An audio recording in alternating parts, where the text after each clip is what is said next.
Hi friends, आपण आज बघणार आहोत लेसन नंबर 3. या लेसन नंबर 3 मध्ये आपण लेसन नंबर 4. लेसन नंबर 3 मध्ये आपण काल बघितलं. आपण एक छोटासा याच्यामध्ये रिव्हिजन घेत आहोत. या रिव्हिजन मध्ये आपण बघताय की आपण सिंपल प्रेझेंट टेन्स हा बघतोय. तर यामध्ये आपण काल अफर्मेटिव्ह सेंटेन्स आपण शिकलो आहोत. या अफर्मेटिव्ह सेंटेन्स मध्ये काय होते बघा, आपण आय वी यू दे हे सब्जेक्ट सिंपल प्रेझेंट टेन्स मध्ये कशा प्रकारे युज करायचे आपण बघतो आहोत. तर यामध्ये सिंपल प्रेझेंट टेन्स मध्ये हे जे सब्जेक्ट आहे त्याच्यामध्ये आय वी यू दे असताना आपल्याला प्रश्न किंवा नकार करायचा असेल तर आपण डू चा वापर करतो. अगदी बरोबर. यामध्ये आपण डू चा वापर करतोय. त्यानंतर S plus V one plus O plus C हा जो आपण युज करत आहोत हा एक आपला फॉर्म्युला आहे. आपण काल शिकलो होतो I play cricket, me cricket खेळतो, मी क्रिकेट खेळतो. I do not play cricket, me cricket खेळत नसतो. डू आय प्ले क्रिकेट आणि प्रश्नार्थ चिन्ह आहे. आपण सुरुवातीला हे डू आपण सुरुवातीला घेतला आहे, डू आय प्ले क्रिकेट. त्यानंतर बघतो आपण don't I play cricket, me cricket खेळतो का. ठीक आहे, do I play cricket, me cricket खेळतो का, मी क्रिकेट खेळत नसतो का. हे 4 फॉर्म इथं आपण 4 फॉर्म बघितले होते. तर यानुसार आपली रिव्हिजन आपण आज घेणार आहोत. तर आपण सगळ्यांना लक्ष द्यायचं आहे. काल अगोदरच्या लेसन मध्ये तुम्ही सगळे स्क्रीनशॉट वगैरे घेतले नसतील तर हा एक परत आपण स्क्रीनशॉट तुम्ही घेऊन घ्यायचा आहे. बघा, इंग्रजीचा सराव करणं महत्वाचं आहे. जर तुम्ही विदाऊट सरावाचं अपेक्षा ठेवसाल की मला इंग्लिश येईल तर हे पॉसिबल नाही. सध्याच आपण ही शीट लावून आपल्याला सब्जेक्ट युज करायचे नाहीये, त्याच्यामुळे आपण सध्या वाईप करतोय. त्यानंतर आपला लेसन नंबर आज आहे 4. सिंपल प्रेझेंट टेन्सची आपण प्रॅक्टिस करतोय. लेसन नंबर 4 बघा, हा आपला फॉर्म्युला आहे आणि आपण सब्जेक्ट आपण युज करतो आहोत आय वी यू आणि दे. हे सब्जेक्ट आहेत आय वी यू दे. आपण जे रेफर करतोय सिंपल प्रेझेंट टेन्स म्हणजे आपल्याला मराठीमध्ये साधा वर्तमान काळ. आता ह्या साधा वर्तमान काळाची हा जो सिंपल प्रेझेंट टेन्स आहे तर याचं नेमकं यूज काय, आपण यूज काय शिकलो होतो.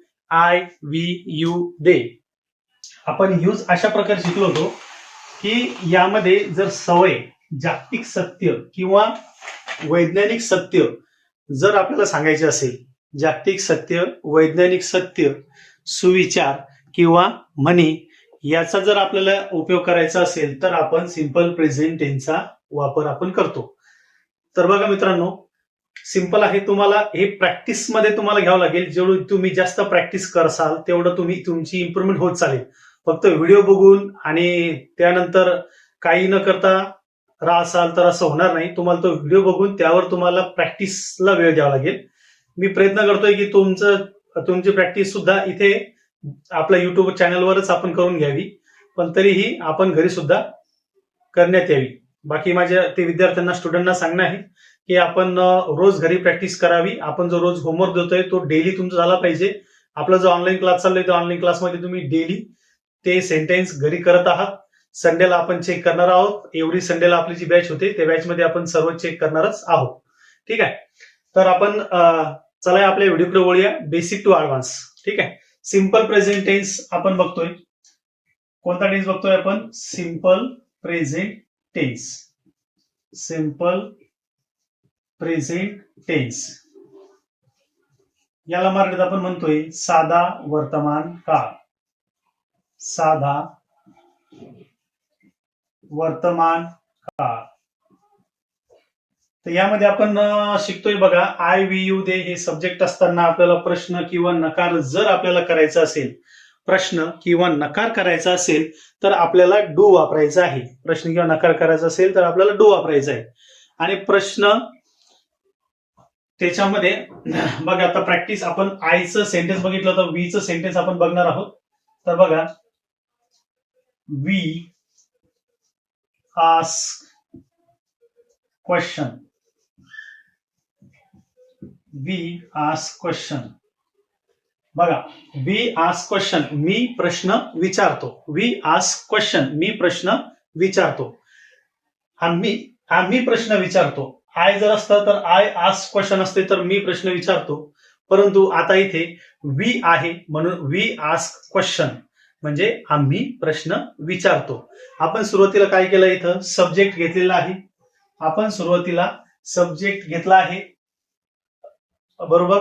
त्यानंतर आपण वर्ब घेतला आहे, त्यानंतर आपण ऑब्जेक्ट घेतला आहे.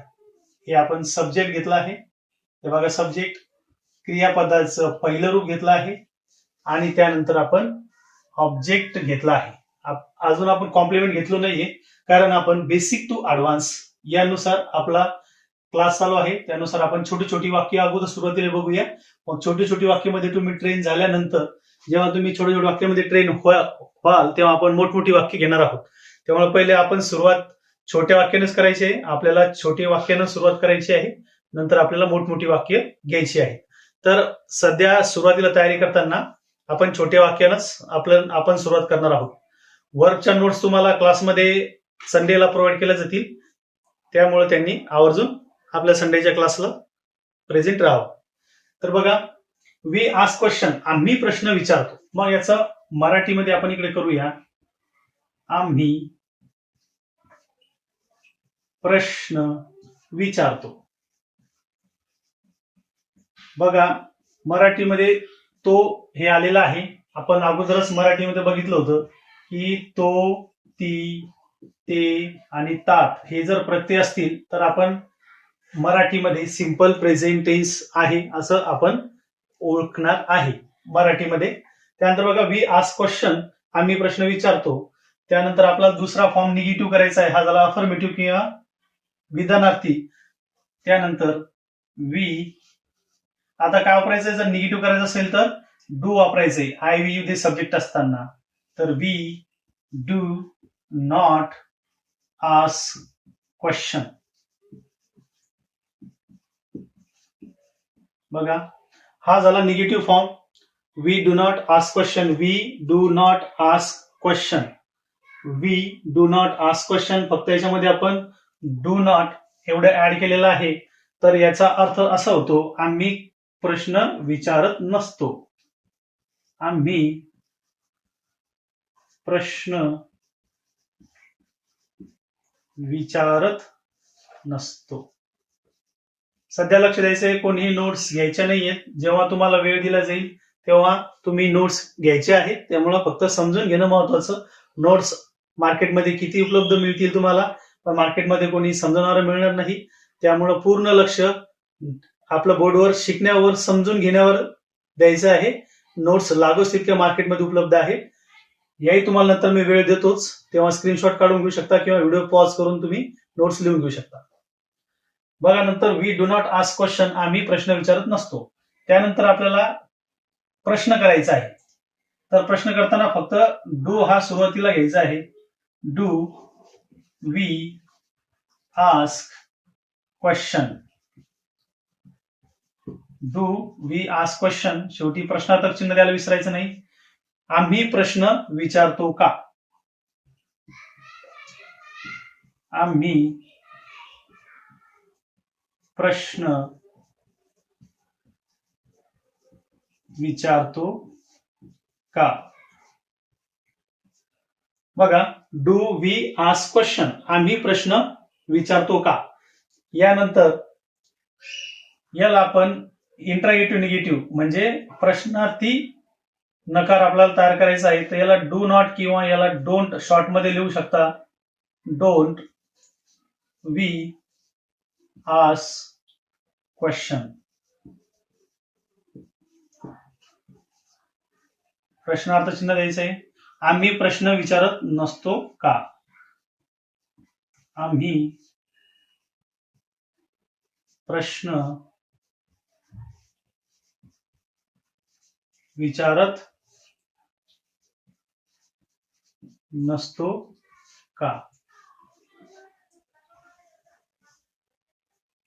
बघा, आपण इथे 4 फॉर्म बघितले आहे. आता बोर्डवर परत लक्ष द्यायचं आहे सर्वांनी. बघा, सुरुवातीला काय आहे, आय वी यू दे हे सब्जेक्ट असताना आपण डू हे प्रश्न किंवा नकार करण्यासाठी वापरायचं आहे. त्यानंतर जे आय वी, त्याचा फॉर्म्युला बघतोय आपण बोर्डवर, S plus V one plus O plus C.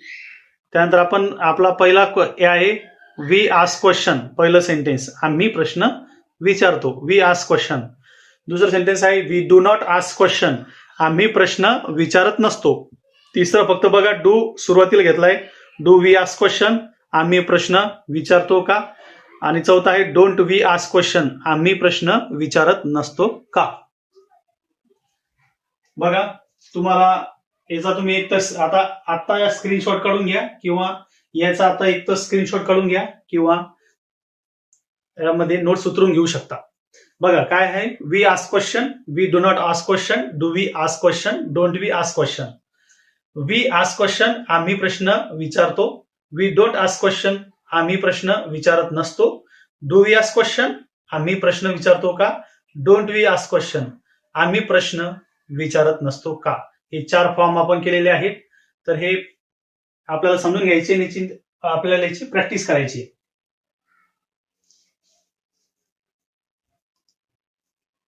याचे नोट्स बनवा किंवा एक स्क्रीनशॉट घेऊन ठेवा किंवा व्हिडिओ पॉज करा. आपण आता समोर जाऊया. आता वी नंतर आपल्याला काय यूज करायचं आहे. वी नंतर आपल्याला यू याचं सेंटेन्स कसं बनतं आपल्याला ते बघायचं आहे. आणि तुम्हाला मनानं काही वर्ब्स घेऊन किंवा मी लवकरच आपला वर्बचा व्हिडिओ टाकणार आहे. त्यानुसार वर्ब ते पाहून ते यूज करू शकता आणि प्रॅक्टिस करू शकता.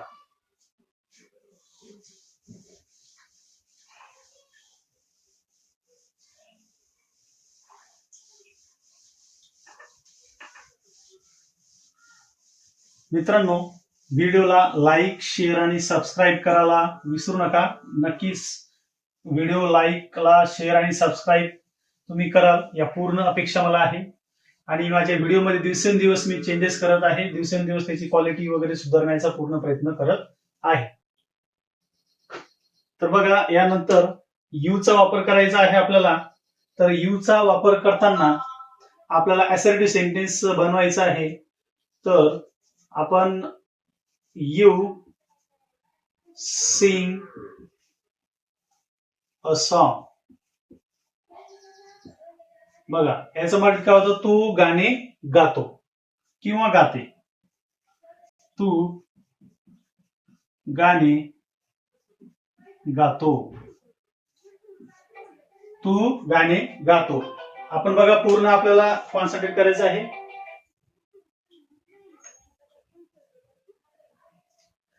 आपल्याला पूर्ण कॉन्सन्ट्रेट करायचं. तू गाणे गातो. You sing a song. बघा you sing a song. You sing a song. Tu